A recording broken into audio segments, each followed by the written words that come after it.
छोटे छोटे कंसेप्ट को यदि क्लियर करेंगे तो आपका इस तरीके से मैथ्स क्या होता जाएगा, स्ट्रॉन्ग होता जाएगा। तो चलिए आज देखते हैं हम यहाँ पर कुछ बेसिक से कंसेप्ट।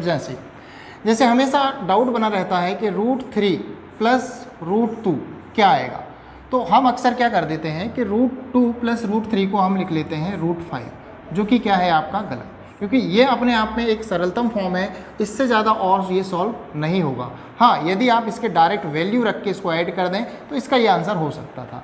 क्लियर? तो आप हमेशा ध्यान रखें कि इस प्रकार के क्वेश्चन में आप कभी भी इसे ऐड ना करें और आपका जो √5 आएगा वो क्या कहलाएगा, गलत। हाँ, यदि हम देखें यहाँ पे कि √3 इंटू √2 यदि इस प्रकार की कंडीशन है तो हम इसको मल्टीप्लाई कर सकते हैं और ये हमारा आंसर आ जाएगा कितना, √6। मतलब ये है कि यदि इस प्रकार की कंडीशन आती है तो ऐड होने के लिए आप ध्यान दें, ऐड होने के लिए क्या कंडीशन चाहिए, ऐड होने के लिए कंडीशन चाहिए कि यदि √3 प्लस 2√3 प्लस √3 इस प्रकार की कंडीशन आती है, जब समान करनी दिए होते हैं तो ये हमेशा क्या हो जाते हैं, ऐड। तो ये 2 करनी 3 और ये 1 करनी 3, ये हो जाता है आपका 3 करनी 3।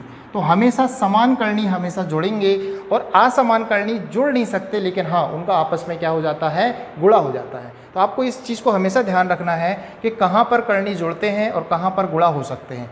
जैसे आप देखेंगे यहाँ पर समान करनी वाली वैल्यू, जैसे करनी 3 इंटू करनी 3, तो आपको ध्यान रखना है जब भी समान रूट या समान करनी वाली वैल्यूज़ आती हैं और इसका आप जब मल्टीप्लाई करते हैं तो यहाँ पे होता क्या है, थोड़ा सा कंसेप्ट हम यहाँ पे समझेंगे कि √3 इंटू √3 इज इक्वल टू क्या आता है, 3। ये कैसे आता है 3, तो ये थोड़ा सा हम देखते हैं। √3 का मतलब होता है पावर में 1/2, ओके। और यहाँ पर भी हम बात करेंगे तो पावर में क्या आ जाएगा, 1/2। और हमने एक बेसिक सा कंसेप्ट सीखा है कि आधार समान होने पर गुणा करते टाइम घातों का क्या होता है, योग होता है। तो यहाँ पर यदि हम देखें तो 3 की घात आधा प्लस आधा कितना हो जाएगा, 1। आप डायरेक्ट लिख सकते हो, तो यहाँ पर ये कितना आ गया।